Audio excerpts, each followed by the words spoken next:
Olá, este é o Poder Entrevista. Eu sou Marina Barbosa e vou entrevistar o presidente da Acespro, Ítalo Nogueira. Ítalo Nogueira tem 46 anos e comanda a Associação das Empresas Brasileiras de Tecnologia da Informação desde 2018. Empreendedor desde os 18 anos, ele também investe em mais de 40 startups e é CEO da CM Tech e da E2G Capital.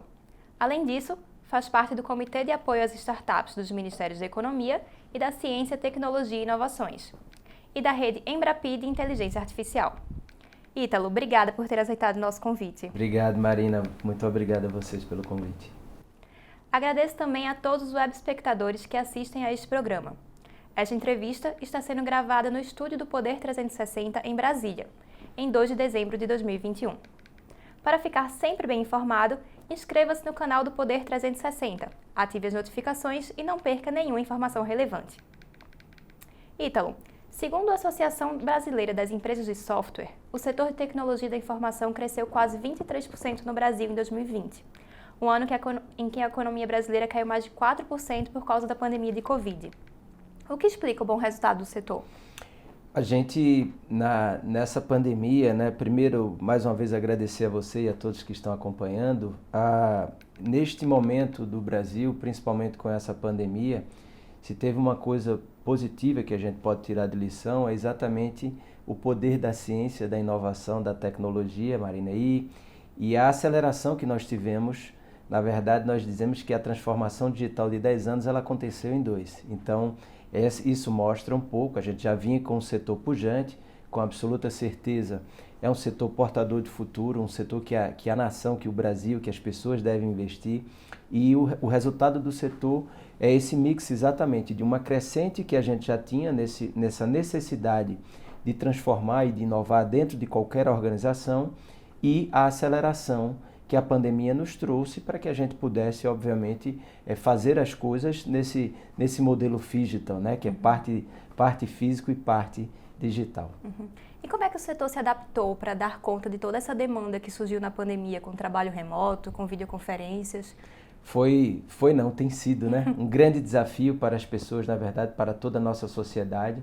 A gente, como setor, a gente tem trabalhado ainda e nós não temos ainda a resposta. A adaptação ela foi muito positiva, inclusive a gente vê empresas e instituições, inclusive públicas, como a Caixa Econômica, por exemplo, que ela foi para o home office de uma maneira muito rápida. Então, a tecnologia, a inovação ajudou muito nesse processo de transformação. Só que aí a gente, com o devido respeito a todos os futuristas que, principalmente no início da pandemia, idealizavam que o mundo agora seria totalmente diferente, a gente está esperando esse retorno. As pessoas têm gostado, Se Deus quiser, a gente vai passar por essa pandemia, a gente perdemos muitas vidas, nos solidarizamos com muita gente que perdeu seus entes queridos, mas agora, neste retorno, a gente tem visto o poder e participado do poder de estar junto, de olhar no olho, de fazer uma reunião rápida nos corredores. Então, esse processo de transformação e essa visão que a gente tinha de que tudo agora seria também home office, que a gente não teria mais o trabalho no dia a dia físico, a gente está repensando e está voltando. Mas a tecnologia e a inovação ajudou muito nesse processo, a gente foi muito rápido e a tecnologia ajudou muito as organizações a continuarem o desenvolvimento dos seus trabalhos e agora a gente retorna, parte físico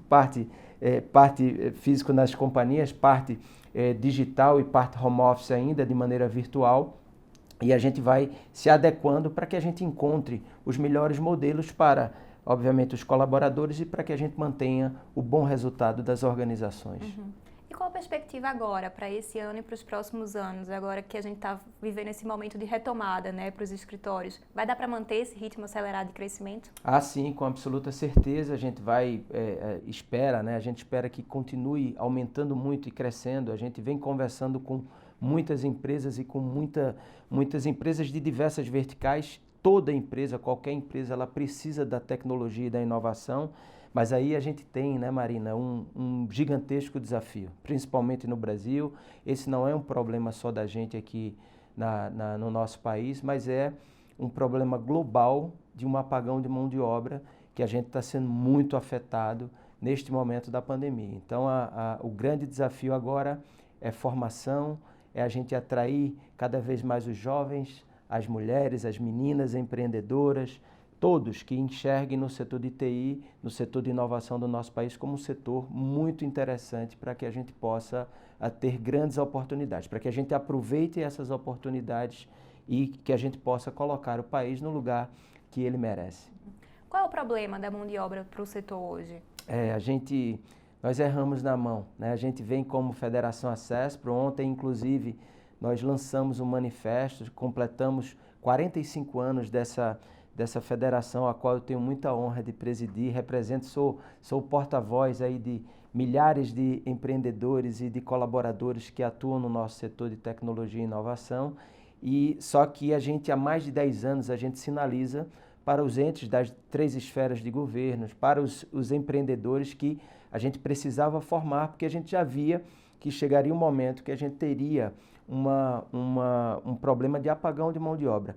Só que vem a pandemia, a gente teve uma aceleração. Ao longo, inclusive, da pandemia, nós tivemos diversas conversas com o MCTI, com o Ministério da Economia, com diversos entes de Estado, de governo, e neste processo nós sempre sinalizávamos que a gente teria um problema, principalmente porque $1 a 6, €1 a 7, uma libra quase a 8, a gente começou a perder muitos jovens. Primeiro a gente deixou de formar e a gente começou a perder muitos jovens para outros lugares do mundo. Então essa guerra global e principalmente esses jovens que a gente está expatriando, né, se a gente assim pode falar, e eles estão desenvolvendo e trabalhando para empresas de fora do Brasil, esse é um problema gigantesco que a gente aponta no manifesto que a gente lançou ontem, no momento da nossa comemoração e na nossa reunião de conselho de administração da Acespro. Uhum. A gente está passando por um momento de fuga de cérebros, então? É isso aí. A gente tem hoje no Brasil,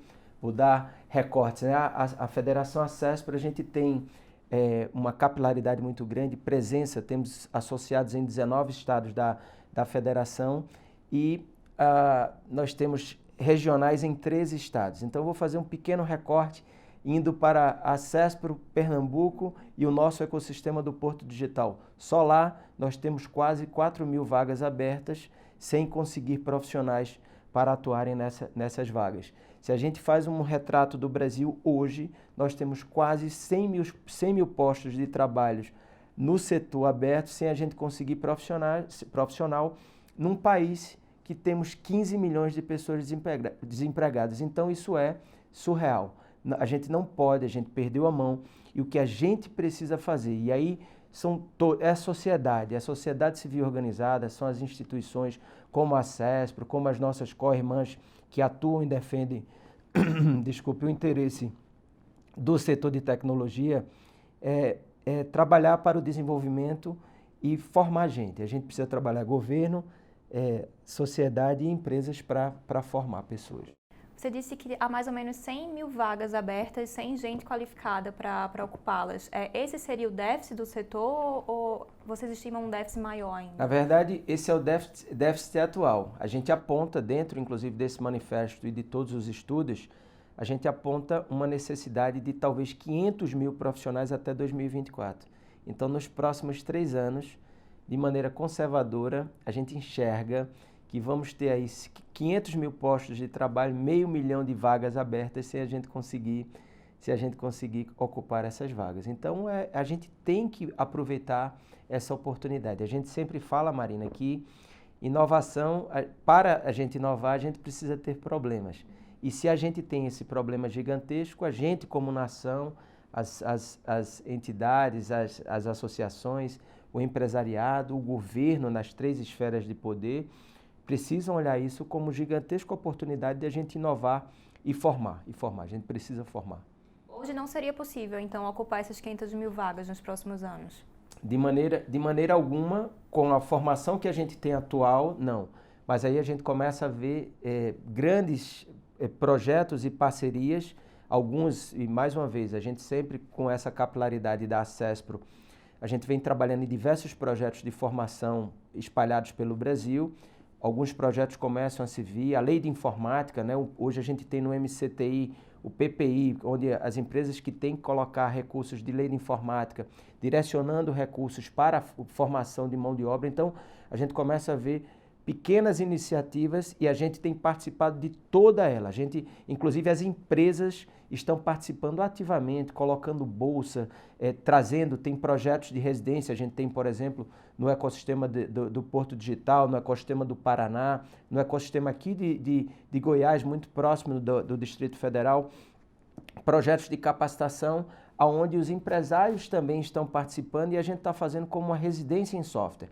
Parte da grade o jovem faz online, parte da grade ele faz presencial e parte dela ele vai para dentro das empresas para que a gente possa formar na prática. Então a gente tem tentado de uma maneira realmente inovadora, transformadora, ajudar e ser extremamente ativo nesse processo de formação de capital humano para o setor de tecnologia e inovação. Uhum. Esse problema foi discutido com o governo também? O governo poderia ajudar, por exemplo? Sim, a gente tem discutido ele com todos os ministérios, com todos os governos estaduais, com as prefeituras. Algumas delas, inclusive, Marina, tem feito um trabalho muito interessante de colocar, enxergando o poder e exatamente a necessidade de a gente solucionar esse problema que só vai crescer nos próximos anos e principalmente as oportunidades que podem surgir para jovens carentes que estão em comunidades. E tem um ponto muito importante. Esse ponto nosso setor remunera normalmente 3 vezes mais do que a média do setor, dos demais setores de trabalho. Então, é muito importante que os municípios, que os estados possam enxergar isso como potencial de mudar a realidade da sociedade a qual eles estão atuando. Então, a gente tem visto belíssimas ideias e princípios de projeto no processo e no projeto de ajudar essa questão da formação de mão de obra e capital humano para o setor de tecnologia. Uhum. E a nível federal, existe alguma conversa nesse sim, sentido? Sim, a gente trabalhou primeiro na construção de diversos projetos, por exemplo, junto ao Ministério da Educação. A gente foi lá, conversou muito, tentou mostrar o problema.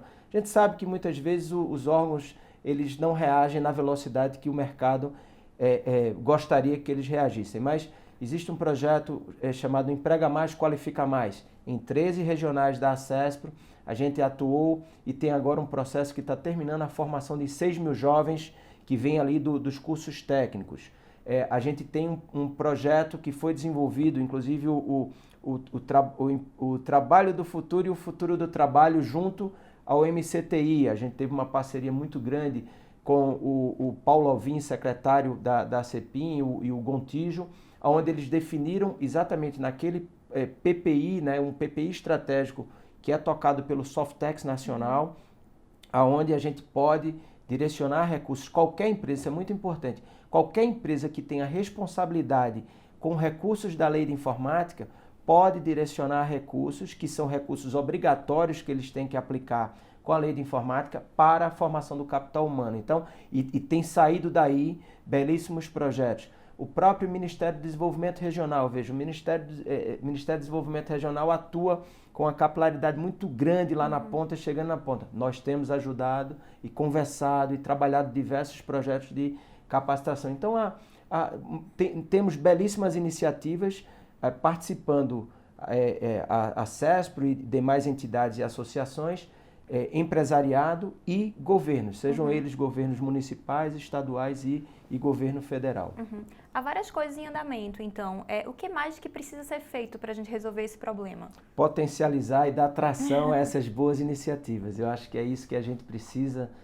Dentro dos últimos anos, a gente vem conversando muito, né? E como eu disse, assim, eu tive uma reunião a qual, inclusive, questionei de uma maneira mais incisiva o ministro Paulo Guedes em uma das lives que a gente estava ao longo da pandemia, onde a gente apontava os problemas e a necessidade de solução, e esse foi o problema que eu apontei para o ministro, dizendo, se a gente não solucionar esse problema, se a gente não colocar muito recurso, o Brasil vai continuar no século passado. A gente vê algumas nações, a gente acompanha algumas nações que estavam muito atrás e hoje formam numa capacidade absurda. Obviamente tem uma população muito maior, mas tiraram e mudaram completamente a sua matriz de desenvolvimento e mudaram o destino do país por conta do investimento em tecnologia e inovação. E, obviamente, a gente só mudará isso, a gente na nossa confraternização ontem, nós enfatizamos,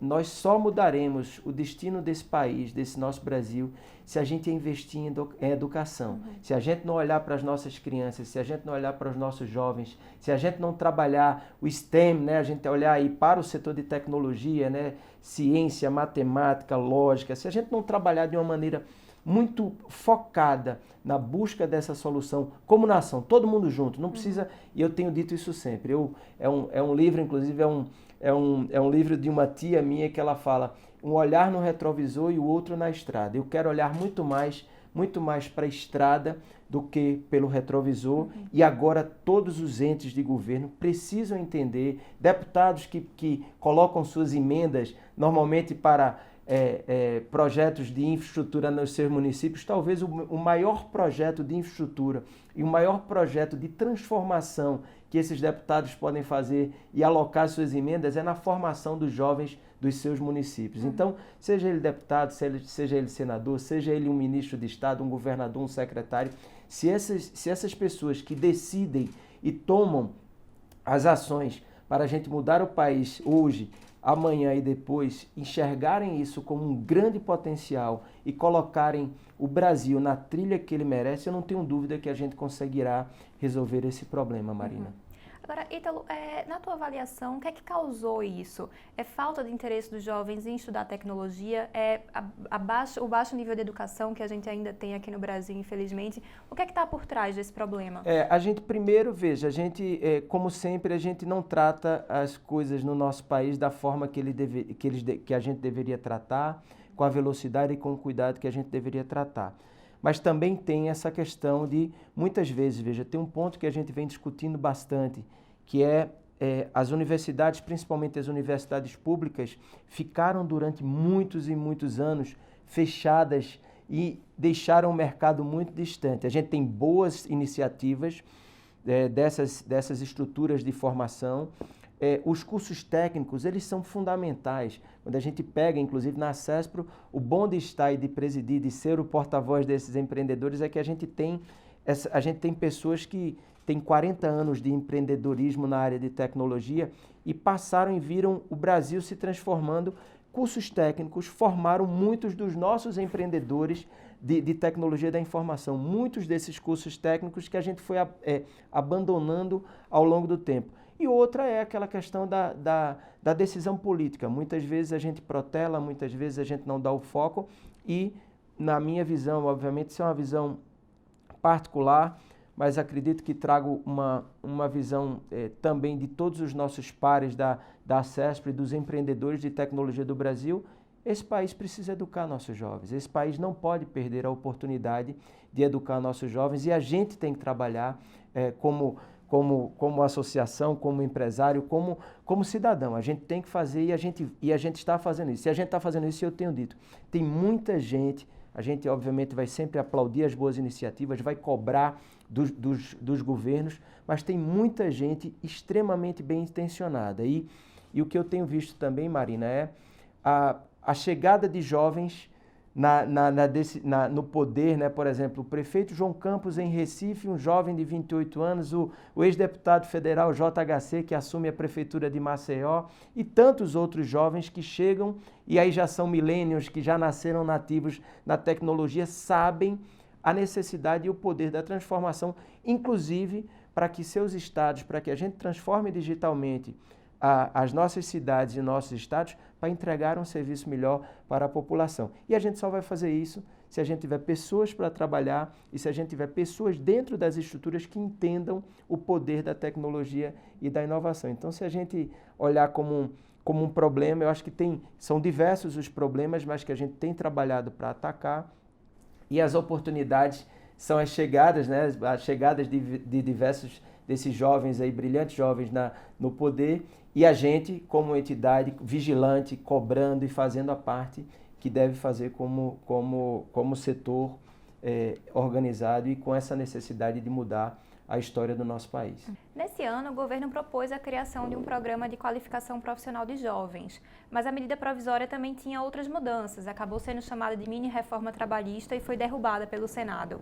Como a CESP avalia essa medida? Esse programa ajudaria a resolver o problema do setor? Sim, qualquer programa, como eu falei, qualquer programa, Marina, que traga a formação do jovem, né, que a gente direcione, que a gente facilite, que a gente possa colocar e potencializar recursos para esse processo de formação, né? Ele tem que começar na base, a gente tem que começar formando principalmente essa questão o português, a matemática, né? A educação, ela é a raiz do início do problema e a gente precisa formar de maneira muito forte tudo. Mas o grande problema é que muitas vezes os projetos, né, aqui em Brasília, os projetos surgem e começam a ser modificados ao longo do tempo. E aí, uma coisa que poderia ser extremamente positiva acaba ficando extremamente negativa e a gente, como setor organizado, a gente precisa cobrar, a gente precisa bater, a gente precisa pedir que seja ajustado. E alguns, como esse, realmente eles têm que ser repensados e recolocados na pauta. Então a ideia era boa, mas da forma que ficou, talvez não... A gente sabe que nem todo, né, como o marco legal de startups, que foi um belíssimo projeto discutido com diversas entidades, com a sociedade e tal, e no final, mesmo tendo melhorou um pouco, mas muitas coisas do projeto que eram extremamente positivas para potencializar as startups e a inovação brasileira ficaram pelo meio do caminho por conta dessa tração e dessa coisa natural que existe aqui na tomada de decisão na Câmara Federal, no Senado e por quem realmente faz e trabalha pelas leis do Brasil. Então, qual é o risco da gente não resolver esse problema? Você falou em um apagão tecnológico. O que seria isso exatamente? A gente já está atrás, como eu disse, estamos no século passado, estamos perdendo uma gigantesca oportunidade e o risco é que a gente vai ficar mais para trás ainda nessa corrida tecnológica e inovadora do Brasil. Um outro risco gigantesco, veja, nós, como representante dessa, que é a maior associação de tecnologia e inovação do país, que é a CESPRO, nós não queremos barreira de mercado, nós queremos apenas condições iguais. O grande risco é a gente passar a ser apenas consumidor das tecnologias de diversos países sem colocar as nossas tecnologias para esses outros países e exportarmos essas tecnologias. No nosso manifesto, nós colocamos que a balança internacional para serviços de TI, daqui a 5, 10 anos, pode representar exatamente um risco gigantesco dessa inação, dessa falta de ação por parte do processo de formação e um apagão tecnológico pode afetar muito as empresas, mas vai afetar mais ainda a nossa sociedade. Então, a nossa gigantesca preocupação é que erramos na mão, né? Mas, mais uma vez, não vamos olhar para o retrovisor, vamos olhar para a estrada. Precisamos da força coletiva, precisamos do trabalho de todos que decidem, que criam as leis do nosso país, que colocam e alocam recursos para que a gente não perca essa oportunidade. O risco é muito grande, Marina. A gente está num momento muito preocupante e se a gente não atuar, a gente vai ficar para trás como nação. A gente está cada vez mais dependente da tecnologia. Esse setor, ele realmente é uma coisa que vai puxar a economia brasileira nos próximos anos, que pode puxar se tiver o devido incentivo? Sim, é só se a gente olhar, Marina, quando a gente olha as bolsas americanas e olha lá as top 10 empresas, 6 delas são empresas de tecnologia e inovação. Então, a representatividade, com devido respeito, né, todos nós somos usuários dessas grandes corporações, sejam elas de que país for, americanas, chinesas e etc., mas o que a gente tem que fazer é colocar as nossas 10 principais empresas da Bolsa Brasileira têm que ser empresas de tecnologia e serão empresas de tecnologia. Agora, se a gente não formar, a gente vai absorver tecnologia de terceiros, tecnologias de outros países e não vamos colocar as nossas empresas e exportarmos as nossas tecnologias e inovações. Quando a gente vê, e eu, graças a Deus, tive a chance, né, de conhecer diversos ecossistemas espalhados pelo mundo. Quando a gente vê o ecossistema de Israel, quando a gente vê o ecossistema da China, quando a gente vê o ecossistema, vários ecossistemas dos Estados Unidos, quando a gente vê pequenos países como a Estônia, que fazem uma transformação e são totalmente digitais, e a gente olha o poder que a gente tem no Brasil, o empreendedorismo, a gente nasce empreendedor no Brasil, a gente convive com diversos problemas, como eu já falei, inovação só surge com problema. E se tem um lugar que tem muito problema, é o Brasil. Então a gente tem que aproveitar essa oportunidade, formar capital humano e colocar o país na trilha, eu não tenho dúvida. O setor de tecnologia e inovação é o setor que vai transformar esse país. Agora, ele não transforma sozinho, ele transforma através de um trabalho muito grande de toda a sociedade, principalmente na educação. A educação é o caminho, e aí o setor de tecnologia, informação e inovação, ele pode ser uma ponte muito grande para um futuro totalmente diferente do nosso país. Você falou da Bolsa, mas a gente não tem ainda muitos representantes, muitas empresas de tecnologia na Bolsa brasileira, né? O que é que falta para elas chegarem lá? A gente já tem empresas prontas para isso? O que é que está faltando? Elas estão começando. Primeiro, algumas estão se transformando.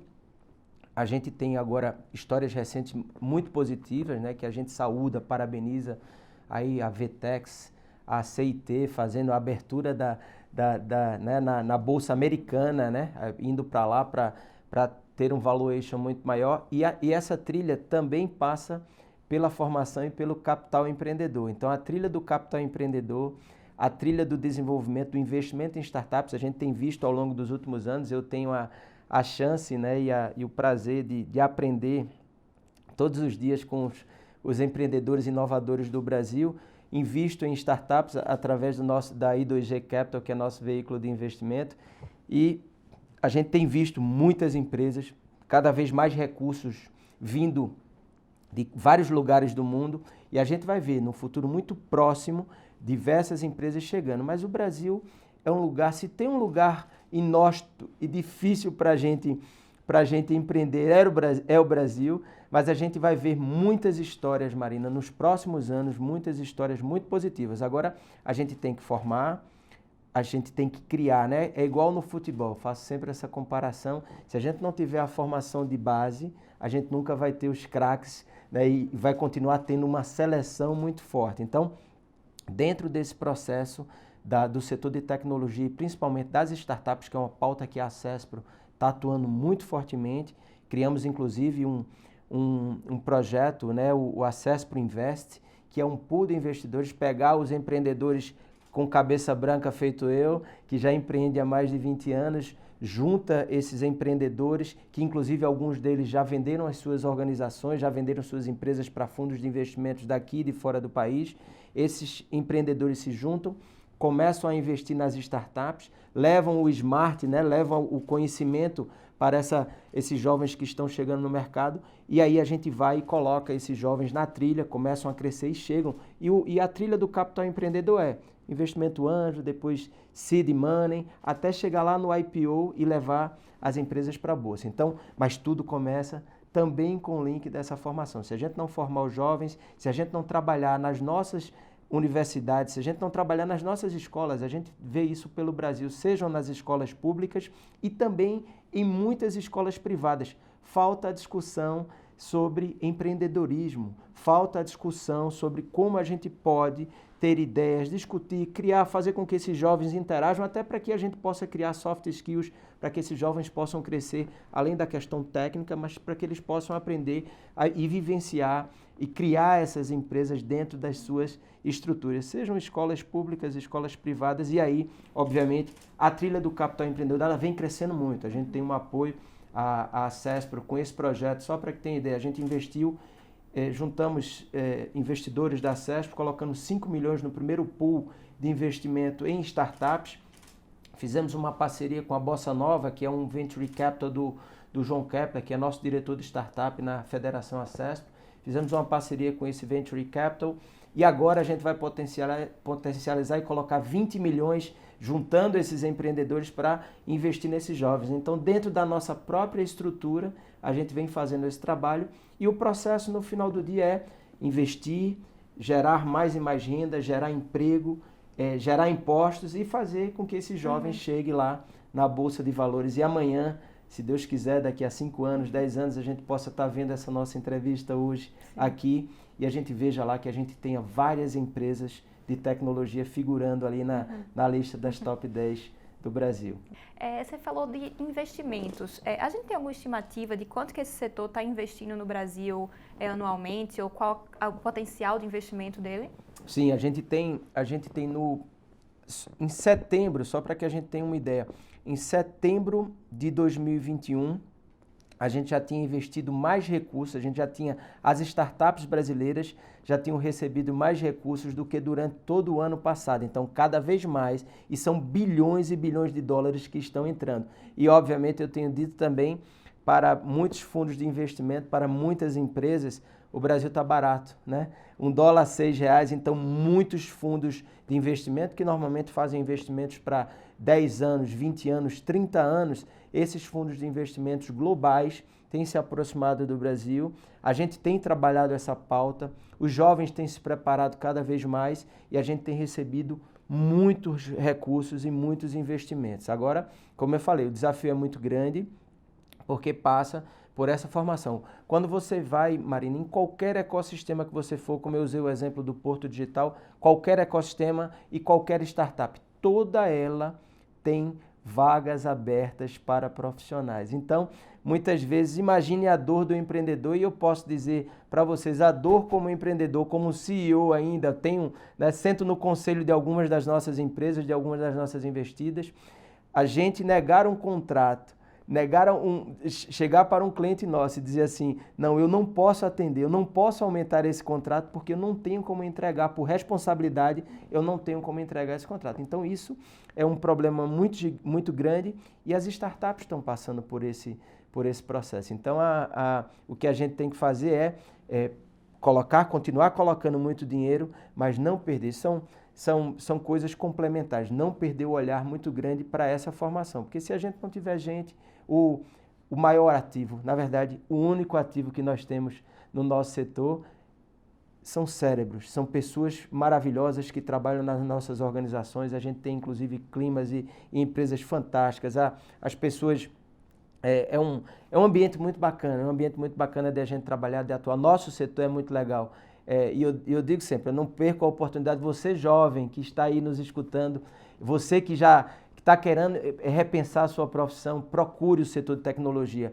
Ítalo, mas eu não tenho condição financeira. O Senac, o Sistema S tem cursos. Esses cursos de residência que a gente está fazendo em diversos ecossistemas, procurem, porque a oportunidade de transformação da vida de muita gente está no setor de tecnologia e informação. E quem quer concorrer a essas vagas precisa estudar o que exatamente? Se você veja, a gente, inclusive isso foi um tema muito bacana, até muito legal essa sua pergunta, Marina, porque durante muitos anos a gente brigava como setor para que a gente não tivesse a regulamentação da profissão. E aí, graças a Deus, não regulamentaram, senão a gente estaria com um problema muito maior. Então, se você tem um bom português, se você tem matemática, se você está estudando, está no ensino médio, procure uma entidade, procure o seu ecossistema, procure os parques tecnológicos, procure as iniciativas que você vai enxergar e vai ter ali acesso a cursos gratuitos. Os jovens, a gente tem feito muita coisa, por exemplo, mais um exemplo exitoso de uma parceria entre um ecossistema e o ente público. O Recife vai capacitar 2.000 jovens, a prefeitura colocou 30 milhões de reais para capacitar 2.000 jovens e o ecossistema preparou toda a grade. E quem vai capacitar são as universidades privadas. Então, veja, o jovem vai receber inclusive uma bolsa, porque muitas vezes o que é que acontecia? Esses jovens carentes, principalmente, eles não tinham nem condição de se locomover para fazer esses cursos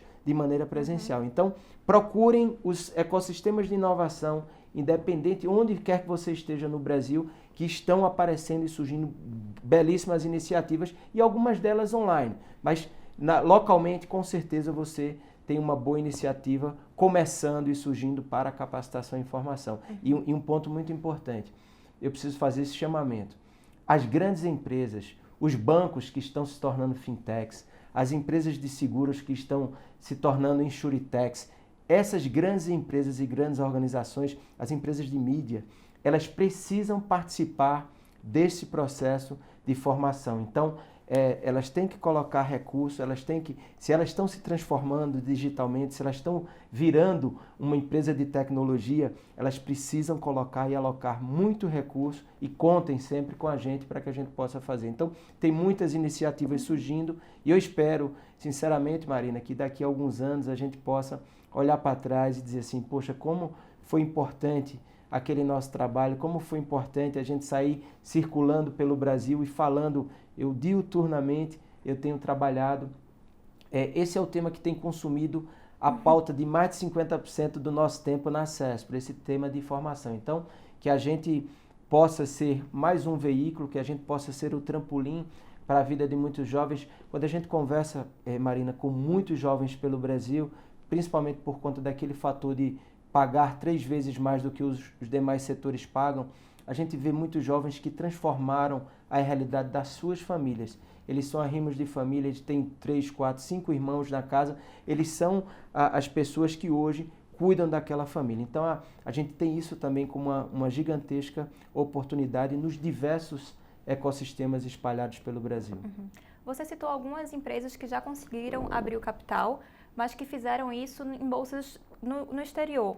Por que essa opção de ir para os Estados Unidos, por exemplo? É por conta dos problemas daqui do Brasil? A gente vê a bolsa num momento bem volátil aqui no Brasil, por exemplo. O momento, né? Se a gente olhar, o momento está muito positivo para você fazer isso lá fora. E tem também uma estratégia, depende muito de cada organização, né, Marina? Mas tem também uma estratégia de internacionalização, né? O regramento do Brasil, né? Para a gente ser econômico nessa resposta, mas aqui o arcabouço legal é extremamente complexo, né? Quando você vai, inclusive até quando algumas companhias e algumas empresas buscam e chegam neste momento de receberem investimentos nessa escala de fazerem seus IPOs, muita gente que está lá fora não investe se a empresa estiver aqui no Brasil. Então a gente ainda tem essa limitação, a gente ainda tem esse problema, e aí eu acho que tanto uma estratégia corporativa de cada organização, o momento do Brasil, que é um momento muito complexo, e essa oportunidade de internacionalização dessas organizações. Facilitar a vida do empresário e do empreendedor era uma das grandes promessas do governo atual. Você falou que ainda está difícil. Houve melhoras nesse período ou não? Tivemos melhoras. Mas ainda precisa melhorar mais, então? Precisa. Tivemos inclusive a votação de alguns, né? Acho que quando a gente olha para algumas leis que foram modificadas, alguns regramentos eles modificaram, mas nesse exato momento nós estamos, né? Nós juntamos, por exemplo, e teremos aí a desoneração da folha, por exemplo, que nesse momento de apagão de mão de obra, a gente querendo taxar mais 17 setores e um deles é o setor de tecnologia da informação. Mas quando a gente olha lei de liberdade econômica, né, que foi positiva em alguns pontos, o próprio marco legal de startup, como eu falei, ele estava maravilhoso o projeto e ele vai sendo desidratado e chega e não chega no final da forma como a gente gostaria, mas a gente sempre vai louvar qualquer iniciativa.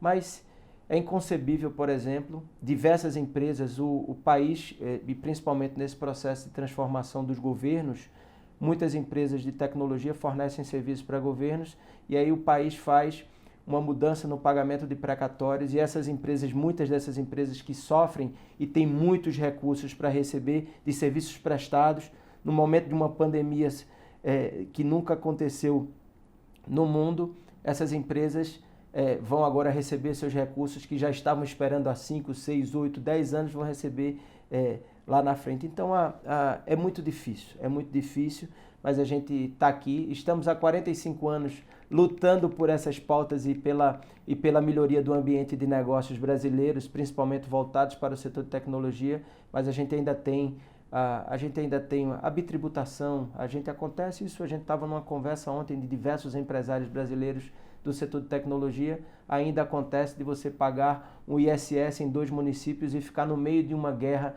fiscal entre esses 2 entes. Então isso é um absurdo que a gente ainda enfrenta no nosso país e a gente precisa atacar esse e tantos outros pontos aí de melhoria de ambiente de negócio, Marina.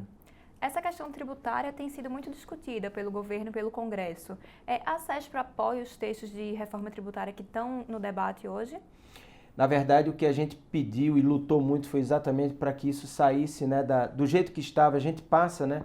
A reforma tributária é um tema muito complexo, e o que a gente lutou muito durante o ano de 2021 foi exatamente porque a gente vinha, né, a gente vem lutando há 3, 4 anos, debatendo sobre a possível reforma tributária. Existia uma PEC na Câmara, outra PEC no Senado, o Executivo querendo colocar uma outra reforma tributária, e aí quando a gente vê o texto final, o texto ficou muito ruim, e quando a gente vê a possibilidade só de consolidações, e principalmente por setor de serviços, essa reforma que aí estava seria absurda.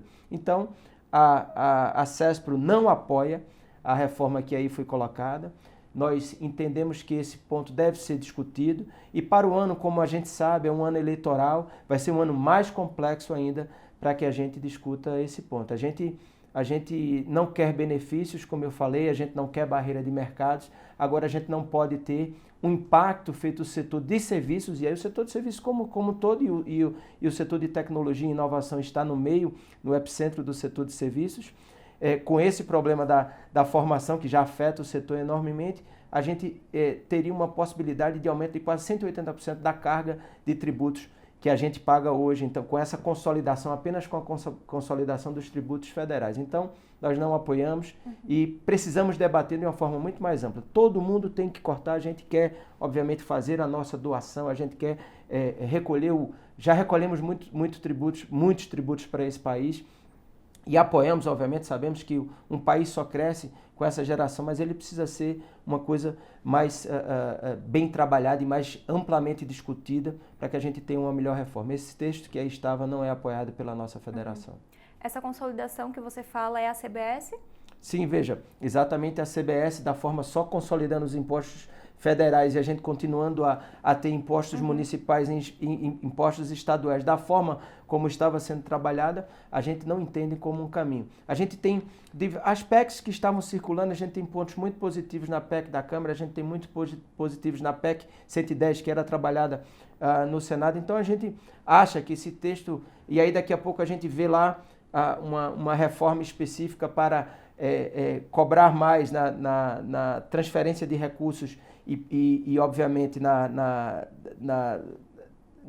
nas empresas de serviço. Isso, sinceramente, Marina, é um ponto, da forma como a gente estava trabalhando na CBS e da forma como o último texto chegou, ele não atende ao setor e seria um desserviço para o Brasil, principalmente para o setor de tecnologia, nesse momento que a gente enfrenta o maior apagão de mão de obra da história do país. Qual seria a solução para essa reforma tributária, então? Discutir não só os impostos federais, mas também os estaduais e municipais? É isso aí, a gente tem que trabalhar para discutir todos os impostos. A gente tem que colocar tudo dentro de um mesmo guarda-chuva. A gente tem belíssimos, a gente fez inclusive ao longo de 2020 e 2021, nós fizemos diversos debates, trouxemos aí Jorge Rachid, nós trouxemos aí Everardo Maciel, nós trouxemos os maiores especialistas. Esses especialistas que já estiveram do outro lado, que estiveram na Receita Federal, que foram pessoas muito importantes do governo, a gente tem belíssimas pessoas, belíssimas mentes que podem construir o melhor modelo. O que não pode, de maneira nenhuma, é a gente fazer uma mudança pontual, uma mudança para atender a uma necessidade deste governo ou do próximo governo e esquecer que essa mudança pode afetar um trabalho e o desenvolvimento de alguns setores.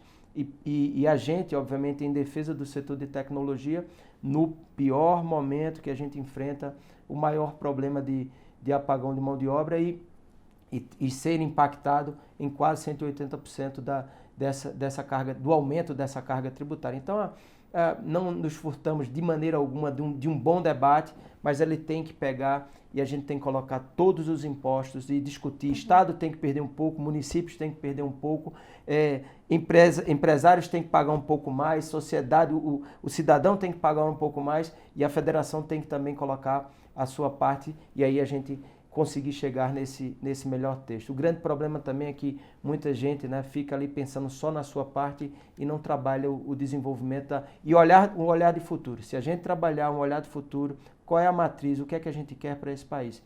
Quando a gente coloca e enfatiza que o setor de tecnologia, de inovação, é um setor que pode transformar o nosso Brasil, a gente fala isso porque a gente tem visto isso em outras nações. Então, a gente não poderia aceitar essa reforma que aí estava, neste momento que a gente enfrenta muitos problemas, mesmo crescendo, mas a gente está aí com essa possibilidade de 500 mil de vagas abertas, com 15 milhões de desempregados no Brasil. Isso é surreal.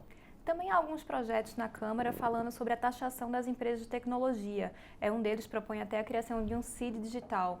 Como é que a CESP avalia esse debate? A gente tem participado, até para colocar, Marina, a gente tem acompanhado 1.100 projetos que de alguma forma, através da nossa assessoria legislativa, afetam o setor.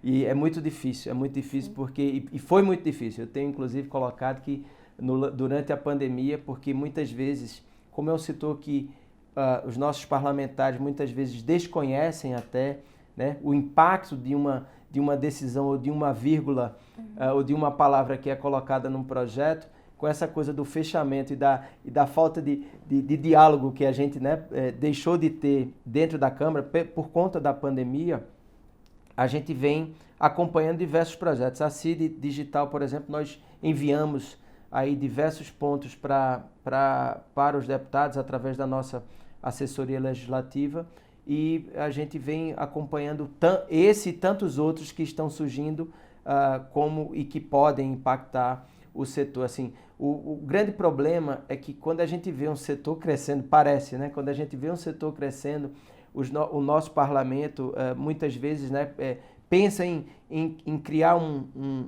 novo imposto, um pedacinho de imposto para uma vertical específica do setor de tecnologia, e a gente tem que tomar um cuidado muito grande, porque senão daqui a pouco a gente vai ter, além daquela coisa que a gente estava tratando, de um texto muito ruim da reforma tributária, a gente vai ter outros diversos impostos ou criações de taxas que não cabe, nesse momento não cabe, porque a gente tem que destinar o empresário, o setor público tem que destinar qualquer recurso, qualquer sobra de recurso que tenha no seu caixa para formar gente.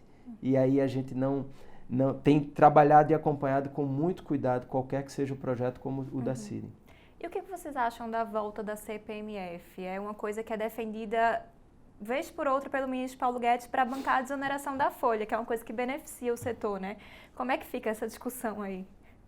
Com devido respeito ao nosso ministro, né? A gente tem um respeito muito grande às pessoas que ocupam qualquer posição e decisão, mas é inconcebível, mais uma vez, a gente ter aí a volta de qualquer que seja a taxação, porque a gente já está fazendo muito, muito mais do que deveríamos como empreendedores. Veja, qualquer que seja o recurso hoje, quando a gente pega no passado, né, a gente via inclusive a distribuição de dividendos, da taxação de distribuição de dividendos das organizações. Veja, esse é um ponto, obviamente a gente sabe que ainda existe um tema, né, que precisa ser trabalhado, precisa ser tratado, mas as empresas, principalmente as pequenas e médias empresas, representamos muitos pequenos e médios empresários no Brasil, muitas vezes no final da planilha fica muito pouco para aquele empreendedor versus o risco que ele corre. Então, a gente, essa coisa da CPMF como caminho para a desoneração, a gente acha que tem muitos recursos. O nosso país é um país que tem, eu acho que a gente precisa trabalhar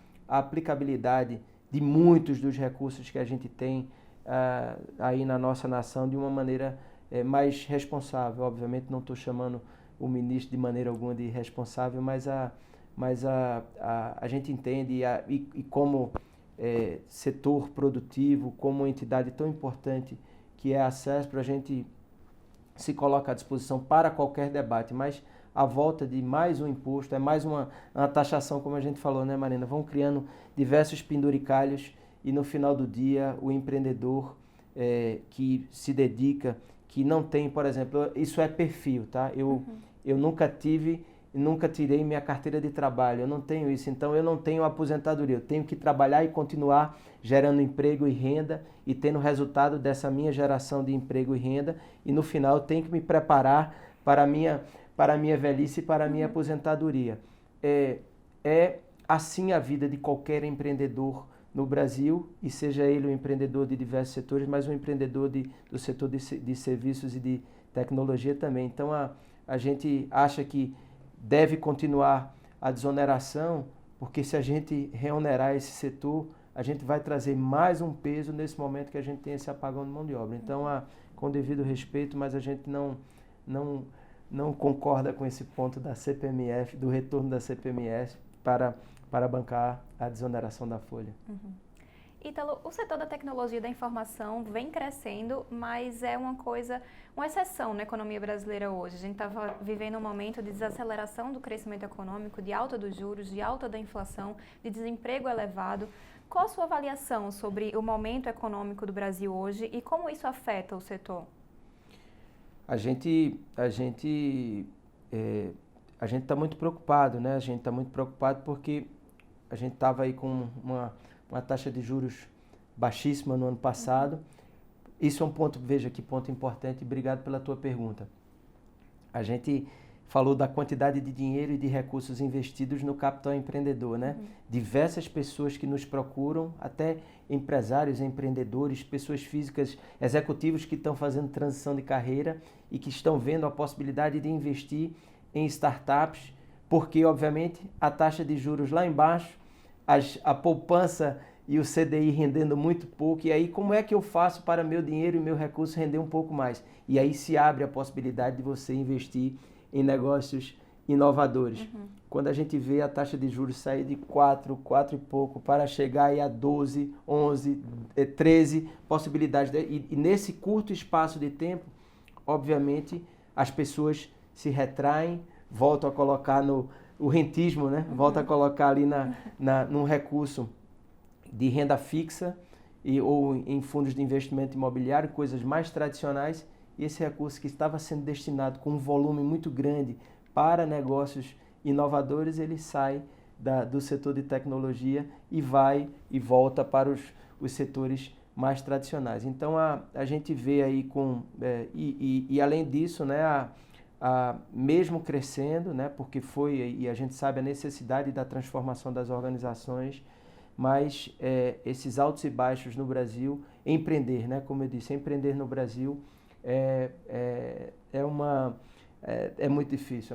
Muitas vezes o empreendedor, o trabalhador, o colaborador, né, que é muito impactado ali no recolhimento de muitos, todos trabalhamos muito em prol do Estado e o Estado devolve muito pouco para a gente. Então, nesse momento, a gente está enxergando, mesmo a gente está crescendo, mas a gente está enxergando com muito cuidado, com a luz amarela, porque, obviamente, os contratantes de serviço, se eles não tiverem, as grandes organizações, né, os governos, se não estiverem com seus caixas, com possibilidade de investimento em tecnologia, em infraestrutura, em melhoria dessas infraestruturas para prestar um serviço melhor para a sociedade, consequentemente, o setor será impactado. Então, o olhar é um olhar cuidadoso, cauteloso, obviamente sempre olhando o copo meio cheio, mas assim com um cuidado muito grande, porque pelo momento que a gente está passando aí como nação. Mais um ciclo, né?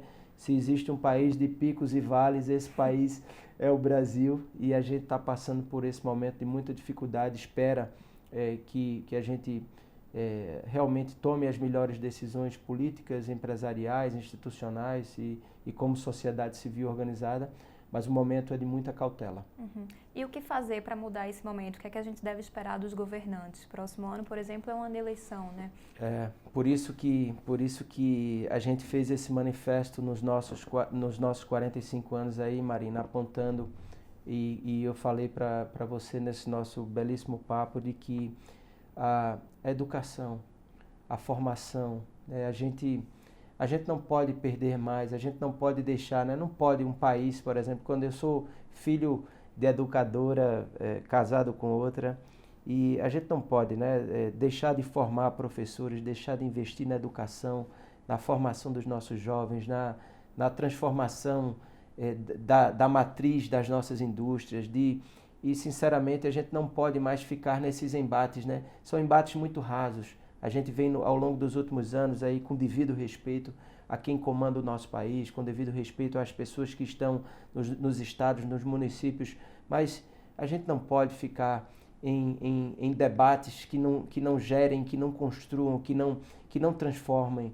a nossa nação e principalmente que a gente não enxerga. É muito ruim, veja, eu com o olhar de empresário, se eu ficar no meu condomíniozinho pensando só em mim, se eu ficar dentro da minha organização pensando só no meu umbigo e no nosso setor, a gente não vai transformar. Então tem que ter uma visão social muito grande, a gente tem que transformar esse país através da educação e aí tem que ser todo mundo junto e acabar os debates e os embates da forma como a gente fez. A gente nos últimos, se brincar lá, desde do momento lá de 2014, 2015, daquela eleição que começou a gente tem quase 8 anos e e isso é quase uma década e o Brasil está perdendo a gigantesca oportunidade de transformar a sua sociedade, de investir nesses jovens, de trabalhar pela mudança da vida dessas pessoas. E aí, como empresário, como cidadão, como representante e porta-voz desses milhares de empreendedores de tecnologia da informação e inovação e como uma pessoa que acorda cedo e dorme tarde, a gente precisa e deve transformar esse Brasil e não cabe mais diversos dos debates e embates que a gente tem. A gente tem que ter pautas e tem que sentar todo mundo à mesa, dentro do seu condomínio. Se você não convergir, vai ter divergência, sempre vai ter divergência, mas a gente tem que ter muito respeito e mirar as pautas importantes para a transformação do nosso país. E se Deus quiser, a gente amanhã vai mudar essa nação com a força, eu sempre digo, com a força da ciência, da tecnologia, da inovação, mas principalmente com a força e com a transformação da educação. A gente só faz isso, a gente só vai mudar esse país se a gente transformar e realmente tiver um pacto pela educação, um pacto pela formação e um pacto pela transformação do nosso país. É assim que a gente enxerga. Com isso, chega ao final esta edição do Poder Entrevista. Em nome do Jornal Digital Poder 360, eu agradeço a Ítalo Nogueira pela entrevista. Muito obrigado, Marina, e a todos que acompanharam. Muito obrigado pelo convite. Agradeço também a todos os web espectadores que assistiram a este programa. Esta entrevista foi gravada no estúdio do Poder 360 em Brasília, em 2 de dezembro de 2021. Para ficar sempre bem informado, inscreva-se no canal do Poder 360, ative as notificações e não perca nenhuma informação relevante. Muito obrigada e até a próxima!